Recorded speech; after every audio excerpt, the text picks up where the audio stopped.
जय हिंद बच्चों, welcome to the English class with Garima Batra Chhindwara. और आज हम शुरू करने जा रहे हैं आपकी क्लास 12 की टेक्स्ट बुक फ्लेमिंगो की पोयम नंबर 3 को, जिसका नाम है कीपिंग क्वाइट। इसमें कवि कहते हैं, now we will count to 12 and we will all keep still. अब हम सब 12 तक 12 तक गिनती गिनेंगे और जब तक गिनती गिनेंगे तब तक हम सभी स्टिल रहेंगे, मतलब स्थिर रहेंगे, कोई भी मूवमेंट नहीं करेंगे। अब ये 12 का अर्थ यहाँ पर 12 घड़ी के 12 बजने से भी है और इस 12 का अर्थ कैलेंडर में 12 महीनों से भी हो सकता है, क्योंकि यहाँ पर पोएट ने कुछ भी मेंशन नहीं किया कि वो 12 मिनट्स बोल रहे हैं, आवर्स बोल रहे हैं, सेकेंड्स बोल रहे हैं या कि फिर वो 12 मंथ्स बोल रहे हैं। लेकिन ये उन्होंने रीडर्स के ऊपर छोड़ा है कि this is up to your wit, कि आप क्या सोचते हैं। और लेकिन अपनी तरफ से कवि सिर्फ ये कहते हैं कि हम 12 तक गिनती गिनेंगे और तब तक आप सभी को स्थिर रहना है। For once on the face of the earth, let's not speak in any language. अब यहाँ पे पूरी पृथ्वी पर कितनी तरह की लैंग्वेजेस बोली जाती हैं, अलग अलग रेस के, अलग अलग कास्ट के, अलग अलग क्रीड के लोग अलग अलग लैंग्वेजेस बोलते हैं। तो वो बोलते हैं, पहली बार इस पृथ्वी के ऊपर आइए हम कोई भी भाषा ना बोलें। मतलब ये जितनी तरह के लोग हैं, ये सभी अपनी अपनी भाषाएं बोलना बंद कर दें। और वो किस तरह की भाषा में बात करें? वो साइलेंस की, शांति की या चुप्पी की भाषा में बात करें। वैसे भी जो मौन की भाषा होती है वो शब्दों की भाषा से ज्यादा इम्प्रेसिव, ज्यादा प्रभावशाली होती है। Let's stop for 1 second and not move our arms so much. आइए हम सभी 1 सेकेंड के लिए, अब 1 सेकेंड का लिटरेरी मीनिंग यहाँ पर है कि 1 सेकेंड नहीं, वास्तव में कुछ समय के लिए हम सभी अपने सभी आर्म्स को मूव करना बंद कर दें। आर्म्स के अंतर्गत आपके सभी इंस्ट्रूमेंट्स भी आते हैं, आर्म्स के अंतर्गत आपके वेपन्स, हथियार भी आते हैं। तो एक तरह से ये शांति की बात कर रहे हैं कि बाहरी तरफ से आप अपने शरीर से सभी मूवमेंट्स बंद कर दीजिए। हम चाहे अपना मोबाइल चेक करें, उसमें कोई मैसेज हो या नहीं हो, हम उसमें अपनी बहुत एनर्जी, अपना टाइम वेस्ट करते हैं। हथियारों के द्वारा बहुत सारे मनुष्यों की हत्या करते हैं। तो हम सभी तरह के मूवमेंट्स को, सभी तरह के इक्विपमेंट्स को या आर्म्स को यानी वेपन्स को बंद कर दें। ये यहाँ पर कवि के कहने का मतलब है। आगे पोएट कहते हैं, it would be an exotic moment without rush, without engines. Exotic का अर्थ होता है स्ट्रेंज, अनयूजुअल, जो कि बहुत ही एक्स्ट्रा ऑर्डिनरी मोमेंट होगा। ये एक बहुत ही एक्स्ट्रा ऑर्डिनरी, बहुत ही असामान्य सा क्षण होगा, बहुत ही खूबसूरत सा क्षण होगा। विदाउट रश, जिसमें कोई भागदौड़ नहीं होगी, कोई भीड़ नहीं होगी। विदाउट इंजन्स, जिसमें आपके व्हीकल्स भी मूव नहीं करेंगे, सब कुछ शांत होगा। We would all be together in a sudden strangeness. और क्योंकि ऐसा पृथ्वी पर पहली बार होगा तो ये एक स्ट्रेंजनेस ही होगी, क्योंकि लोगों को इतनी शांति की, इतने साइलेंस की, इतनी चुप्पी की आदत नहीं है। तो जब वो इस तरह की चुप्पी में रहेंगे तो वो सभी जब कोई भाषा बोलते हैं तब हम डिस्टिंग्विश करते हैं, हम उनके बीच में डिफ्रेंशिएट करते हैं कि ये अलग है, और उनके बीच में दूरी आ जाती है, एक बैरियर बन जाता है। लेकिन जब कोई भी कुछ भी नहीं बोल रहा होगा तो वो सब एक मौन की भाषा बोलेंगे और एक शांति होगी, और उस शांति में सब एक साथ होंगे। We would all be together, हम सभी एक साथ होंगे उस अजीब, अचानक सी चुप्पी में, उस अचानक सी शांति में। आगे कवि कहते हैं, fisherman in the cold sea would not harm whales. जो समुद्र में फिशरमैन है, जो मछुआरे हैं, वो भी व्हेल्स, मछलियों को कोई भी नुकसान नहीं पहुंचाएंगे, या जलीय जीवन को, एक्वेटिक लाइफ को कोई भी नुकसान नहीं पहुंचाएंगे। तो यहाँ पर जो कवि एक और संदेश देना चाह रहे हैं कि फिशरमैन सिंबलाइज करते हैं, रिप्रेजेंट करते हैं ताकतवर लोगों को, और व्हेल्स जो होती है वो वीकर सेक्शन, कमजोर लोगों को। तो जो ताकतवर हैं वो कमजोर लोगों को कोई भी नुकसान नहीं पहुंचाएंगे। And the men gathering salt would look at his hurt hands. और वो व्यक्ति जो समुद्र के किनारे नमक इकट्ठा कर रहा है, वो अपने काम को रोक देगा, थोड़ी देर के लिए बंद कर देगा और अपने घायल हो चुके हाथों को देखेगा। तो जितने भी लोग अपनी लाइवलीहुड अर्न कर रहे हैं, जो भी लोग अपनी जीविका कमा रहे हैं, आजीविका चला रहे हैं, वो उस भाग दौड़ में अपने शरीर को कितना नुकसान पहुंचा चुके हैं, अपनी पर्सनल लाइफ को कितना नुकसान पहुंचा चुके हैं, उसकी तरफ ध्यान नहीं देते हैं। अब वो अपने काम को रोककर इस बात की तरफ ध्यान देंगे कि इस पूरे भागदौड़ में उन्होंने क्या खोया और क्या पाया। Those who prepare green wars, वो लोग जो हरियाली के खिलाफ या इस पृथ्वी पर जो वनस्पति है, पेड़ पौधे हैं, उनके खिलाफ जो युद्ध लड़ रहे हैं। मतलब हमने अपने विकास के कार्यों से इस पृथ्वी पर जो वन है उनको काटा है, डिफॉरेस्टेशन किया है, बहुत प्रदूषण फैलाया है, पोल्यूशन फैलाया है, और जो भी नुकसान पहुंचाया है इस पृथ्वी पर हरे भरे जीवन को, उसे हम रोक दें। Wars with gas, Wars with fire. Wars with gas का अर्थ हुआ जितने भी जो ऐसे हथियार हैं जिनसे गैस निकलती है, जैसे गोला बारूद वगैरह, एक्सप्लोजिव्स, विस्फोटक जो हैं। वॉर्स विद फायर जैसे बंदूक है, जैसे रॉकेट हैं। तो इस तरह की जितनी भी चीज़ों से हमने इस पृथ्वी को नुकसान पहुंचाया है, इस जगह पर युद्ध जो लड़े हैं इन हथियारों को लेकर। तो विक्ट्री विद नो सर्वाइवर्स, इस तरह के युद्ध से कोई भी सर्वाइव नहीं करता, कोई भी जीवित नहीं बचता, दोनों तरफ बहुत ज़्यादा नुकसान होता है। जैसे nuclear weapons, fire, Wars with fire. तो जब हिरोशिमा और नागासाकी पर जापान में न्यूक्लियर बॉम्ब गिराया गया था अमेरिका के द्वारा, और उसके पहले जापान के द्वारा अमेरिका को जो पर्ल हार्बर में नुकसान पहुंचाया गया था न्यूक्लियर बॉम्ब्स के द्वारा, तो दोनों ही समय पर पूरे के पूरे शहर विनाश की तरफ चले गए थे। एक भी व्यक्ति जीवित नहीं बचा था और पूरे के पूरे शहर उजड़ गए थे। तो अब अगर ऐसा कोई भी न्यूक्लियर वॉर होता है तो पूरी पृथ्वी का नष्ट होना तय है। तो कवि के कहने का मतलब है कि हम इस तरह के सभी युद्ध को, इस तरह से जो हम पृथ्वी पर लड़ते हैं, जो हम पेड़ पौधे काटते हैं, जो हम दूसरे देशों से लड़ते हैं, उसे हम रोक दें। Word put on clean clothes. अब यहाँ क्लीन क्लोथ्स का अर्थ होता है जब लोग शांति की बात करते हैं तो वो सफ़ेद रंग का उपयोग करते हैं। तो सभी लोग ऐसे सफ़ेद रंग, साफ सुथरे कपड़ों का उपयोग करें, सभी ऐसे साफ कपड़े पहन लें, यानी एक दूसरे के साथ शांति से रहना शुरू करें। And walk about with their brothers. और जब पूरे विश्व में, पूरी पृथ्वी पर शांति होगी तो लोग एक दूसरे से लड़ेंगे नहीं, तो एक दूसरे को सभी विश्व बंधुत्व की भावना का विकास होगा। लोग एक दूसरे के साथ भाईचारे से रहेंगे। और वॉक अबाउट, और साथ में चलेंगे। In the shade doing nothing. In the shade यानी पेड़ों की छाया में, मतलब वो प्रकृति की गोद में फिर से चले जाएंगे, प्रकृति के आश्रम में फिर से जाएंगे और इस भौतिक युग से दूर होंगे। डूइंग नथिंग, कुछ भी नहीं करेंगे, वो सब सिर्फ शांति से एक दूसरे के साथ, भाईचारे के साथ रहेंगे, ब्रदरहुड के साथ।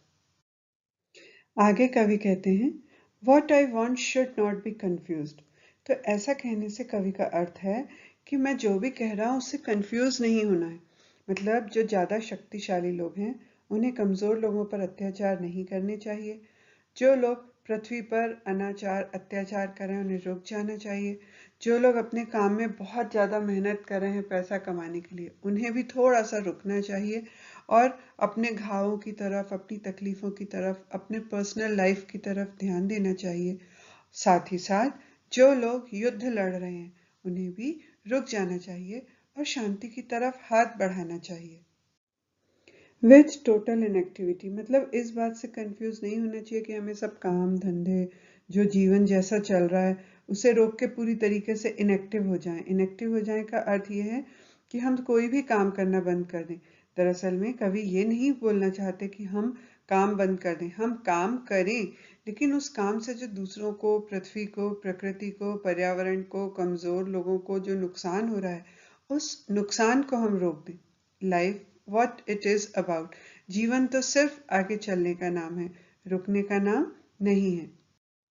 आई want no truck with death.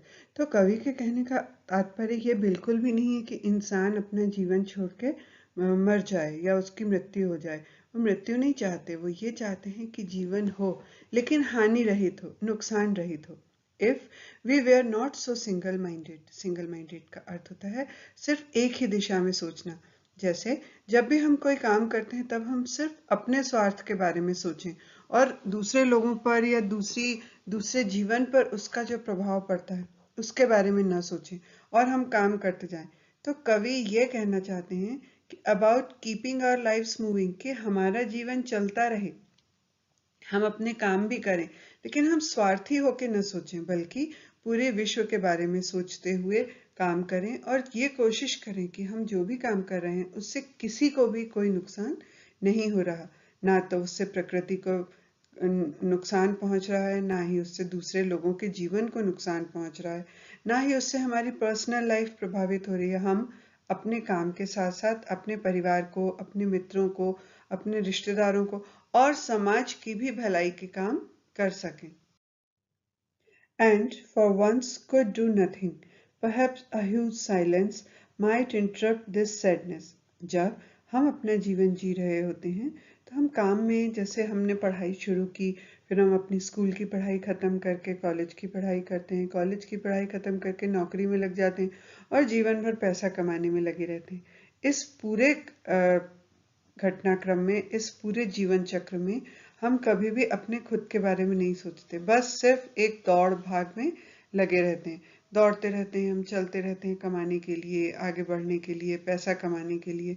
तो ये सब हम रोक के एक बार शांति से बैठें और इतनी शांति से बैठें कि उस समय पे हमें कोई भी डिस्टर्ब ना करे, कोई भी इंटरप्ट ना करे और इस पूरे दुखी जीवन को जिसको हम जी रहे होते हैं, ऑफ नेवर अंडरस्टैंडिंग आवरसेल्व्स, हम अपने आप को भी नहीं समझ पाते हैं, हम अपनी इच्छाओं को, अपनी आकांक्षाओं को नहीं समझ पाते, सिर्फ हम एक पैसा कमाने वाले रैट रेस में शामिल हो जाते हैं। End of threatening ourselves with death, और आखिरी में जब ये सब काम खत्म हो जाता है तो हम उसके बाद मृत्यु को प्राप्त होते हैं। तो उस मृत्यु के भय से दूर हों, उस परम शांति को प्राप्त करें जहाँ पर कि हम मेडिटेशन करें, अपने आप को देखें, अपने आसपास समाज को देखें, किसका हम भला कर सकते हैं उस पर हम ध्यान दें। Perhaps the earth can teach us, as when everything seems dead and later proves to be alive. शायद जब हम शांति से बैठेंगे और अपने दुखों के बारे में सोचेंगे तो हमें समझ में आएगा और उस समय पर शायद जो पृथ्वी है वो हमें सिखा सकती है कि जब सब कुछ हमें मृत लगता है, ऐसा लगता है सब कुछ खत्म हो गया, तब बाद में भी वहां से फिर से नया जीवन निकलता है, नए जीवन का अंकुरण होता है। जैसे कि एक बीज जब पृथ्वी के अंदर होता है तो ऐसा लगता है कि उसकी मृत्यु हो गई, वो खत्म हो गया, लेकिन बाद में उसी बीज में जब बरसात का पानी गिरता है तो उससे नया जीवन निकलता है, नए पौधे का विकास होता है। तो कवि के कहने का यही मतलब है कि हम जो भी कर रहे हैं उसे हम थोड़ी देर के लिए रोक दें, इंट्रोस्पेक्ट करें, यानी अपना आत्मविश्लेषण करें कि हमने क्या किया है, हमने क्या खोया है, हमने किसका क्या नुकसान किया है। तो कवि ये बिल्कुल भी नहीं कहना चाह रहे कि आप सब कुछ खत्म कर जाओ और आपकी मृत्यु हो जाए, बल्कि वो ये कहना चाह रहे हैं कि now I will count up to 12 and you keep quiet and I will go, कि भाई तुम्हें सब कुछ हमेशा के लिए खत्म नहीं करना है, लेकिन इस दौड़ भाग से, इस अत्याचार से कुछ समय के लिए शांति लो, थोड़ा सोचो कि हम क्या कर रहे हैं, हम कहाँ जा रहे हैं, हमारा क्या उद्देश्य है। और इस तरीके से जैसे फिर से एक मृत्यु के बाद नया जीवन का संदेश प्रकृति देती है कि जैसे बीज से फिर से एक नया पौधा उगता है, बिल्कुल उसी तरीके से आप फिर से काम करना शुरू कर देना और उसके बाद एक नया जीवन जैसा होता है, हरा भरा, सुंदर, निर्मल, बिल्कुल वैसा ही आपका काम हो। पहले के स्वार्थी जीवन से आप बिल्कुल मुक्त हो जाओ। तो now I will count up to 12, अब कवि कहते हैं, तो मैं 12 तक की गिनती गिनता हूँ, and you keep quiet and I will गो, और आप उतनी देर के लिए शांत हो जाओ और मैं चला जाऊंगा। क्योंकि कवि का उद्देश्य तो पूरी पृथ्वी पर इस शांति को, इस भाईचारे को, इन अत्याचारों को खत्म करने को की तरफ अपना ध्यान है। तो वो कहते हैं जब तुम इस शांति में रहोगे, इंट्रोस्पेक्शन करोगे, एनालिसिस करोगे, पूरा विश्लेषण करोगे अपने जीवन का, अपने कामों का और उन कामों का पृथ्वी पर दूसरे लोगों पर क्या प्रभाव पड़ता है उसका, तब मैं यहाँ से चला जाऊंगा और इसी संदेश को दूसरे लोगों तक, पृथ्वी के बाकी हिस्सों तक भी पहुंचाऊंगा। कवि ने इतने सालों पहले जो कविता लिखी, आज कोरोना के समय में वो कितनी प्रासंगिक है।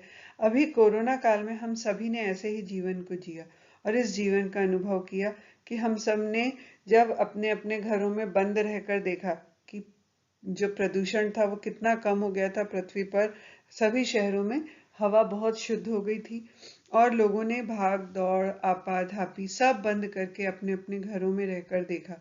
इसका मतलब उन्होंने इंट्रोस्पेक्शन करके देखा कि वो क्या करते आ रहे थे और उससे कितना नुकसान पहुंचा रहे थे पृथ्वी को। तो ये बहुत ही प्रासंगिक है कविता आज के समय में। तो अब हम इस पोएम की एक्सरसाइजेस को देखते हैं। What will counting up to 12 and keeping still help us achieve? 12 तक गिनती गिनना और स्थिर खड़े रहना क्या प्राप्त करने में हमारा सहायक होगा? और इसका उत्तर है Counting up to 12 and keeping still will help us to start our works in a better way.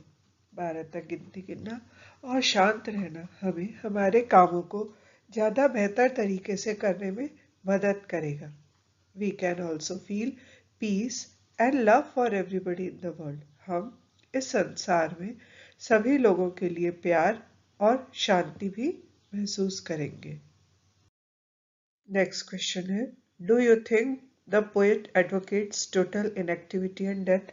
क्या आपके विचार से कवि पूर्ण निष्क्रियता और मृत्यु का समर्थन करता है? And the answer is no, the poet does not say this. नहीं, कवि ऐसा बिल्कुल भी नहीं कहते हैं। He only says to take from a break from the activities that harm others, nature, our health and personal life. वो सिर्फ हमें उन कामों से एक ब्रेक लेने के लिए या थोड़ी सी दूरी कुछ समय के लिए बनाने के लिए कहते हैं जो काम दूसरों को नुकसान पहुंचाते हैं या प्रकृति को नुकसान पहुंचाते हैं, हमारे स्वास्थ्य को नुकसान पहुंचाते हैं और हमारे व्यक्तिगत जीवन को नुकसान पहुंचाते हैं। We introspect and then start our work again. हमें एक बार अपने आत्म अवलोकन करना चाहिए और उसके बाद फिर काम शुरू करना चाहिए। आत्म अवलोकन हमारी मदद करेगा हमें ये पता करने में कि कौन से काम ऐसे हैं जो हमें या हमारे पर्यावरण को नुकसान पहुंचा रहे हैं। नेक्स्ट क्वेश्चन है, What is the sadness that the poet refers to in the poem? वो उदासी क्या है जिसे कवि ने कविता में जिक्र किया है? And the answer is, the sadness that the poet refers in the poem is that those who are always busy in working hard don't get time to understand themselves.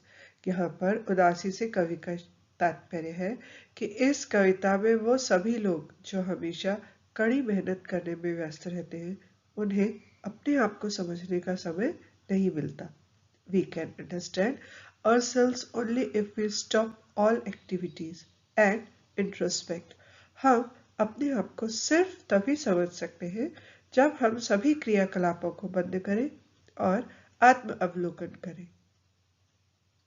Question है, What symbol from nature does the poet invoke to say that there can be life apparent stillness? कवि यह उदाहरण देने के लिए कि प्रत्यक्ष स्थिरता में जीवन हो सकता है, प्रकृति से कवि क्या प्रतीक लेते हैं? And the answer is, the poet uses the symbol of the earth. कवि वह प्रतीक के रूप में पृथ्वी को मानते हैं। He says that in winter the earth seems to be dead. वो कहते हैं कि ठंड के समय या सर्दियों के समय पृथ्वी मृत प्राय हो जाती है, मतलब उसमें जीवन ऐसा लगता है जैसे जीवन खत्म हो गया हो। But later in spring it seems that it is alive. लेकिन वसंत ऋतु में वह पुनः जीवित हो गई है ऐसा लगता है। Thus the poet proves that there is life in stillness.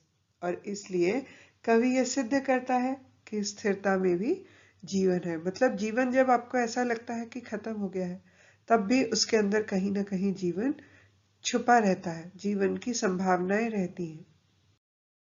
And now let's see some extra or internal questions from this poem. प्रश्न है Why does the poet say to us to keep still? कवि हमें शांत और स्थिर रहने के लिए क्यों कहते हैं? And the answer is the poet wants us to stop our all worldly activities for a few moments and introspection. कवि हमें कहना चाहते हैं कि हमें अपने सांसारिक क्रियाकलापों को कुछ क्षण के लिए रोक देना चाहिए और कुछ समय के लिए अंतरावलोकन या आत्म अवलोकन करना चाहिए. It helps us to understand ourselves. ये हमें स्वयं को समझने में मदद करता है. It refreshes us to do our work in a better way. यह हमें तरोताजा कर देता है और हम अपने कार्यों को और भी अच्छी तरह से कर सकते हैं. What is an exotic moment? The poet Pablo Neruda wishes for. वह मोहक क्षण या शानदार पल कौन सा है जिसकी कवि पेब्लो नेरुडा ने कामना की है? इसका आंसर है According to the poet, it is the moment of quiet introspection. कवि के अनुसार ये जो अति मोहक क्षण है ये आत्म अवलोकन करने वाला है. He calls it exotic because it gives us some strange feeling. हम इसे मोहक इसलिए भी कहते हैं या इसे विलक्षण इसलिए भी कहें क्योंकि इससे कुछ अद्भुत महसूस होता है. We will be able to feel and understand ourselves. हम इस योग्य होते हैं कि हम खुद को महसूस कर सकते हैं और समझ सकते हैं. Then we shall come out of greed, selfishness and cruelty. और ऐसी स्थिति में हम लालच, स्वार्थ और निर्दयता या क्रूरता से ऊपर उठ जाते हैं. नेक्स्ट क्वेश्चन है What does the poet say about the fishermen? कवि मछुआरों के लिए क्या कहते हैं? And the answer is the poet says that the fishermen must do introspection and stop harming the whales because of their greed. कवि कहते हैं कि शांत अंतरावलोकन मछुआरों की जिंदगी में परिवर्तन लाएगा. उसके बाद वे समुद्र में व्हेल मछली को अपने स्वार्थ के लिए परेशान नहीं करेंगे या अपने लालच के लिए परेशान नहीं करेंगे. They will catch only that much fish which is necessary for their survival. वे उतनी ही मछली का शिकार करें जितनी उन्हें अपने जीवन के लिए जरूरी है. नेक्स्ट क्वेश्चन है What does the poet say about the man gathering salt? कवि नमक एकत्रित करने वाले व्यक्ति के बारे में क्या कहते हैं? And the answer is the man is collecting salt continuously because of his greed and hurt his hands. वह व्यक्ति लगातार अपने लालच के कारण नमक को एकत्रित करता है और इसी क्रम में वह अपने हाथों को जख्मी कर लेता है. The poet says that he must stop his work and do introspection. कवि कहते हैं कि यदि वह कुछ क्षणों के लिए शांत होकर अंतरावलोकन कर लेता है तो उसे अपने लालच और गलती का एहसास हो जाता है. He will see his hands and control his greediness. वो अपने हाथों को देखेगा और अपने लालच को छोड़ देगा. नेक्स्ट क्वेश्चन है Why does the poet tell us to count 12? कवि हमें 12 तक गिनने के लिए क्यों कहते हैं? And the answer is the poet tells us to count 12 because there are only 12 hour signs in the clock. कवि हमें 12 तक की गिनती गिनने के लिए इसलिए कहते हैं क्योंकि एक घड़ी में घंटे के सिर्फ 12 ही निशान होते हैं.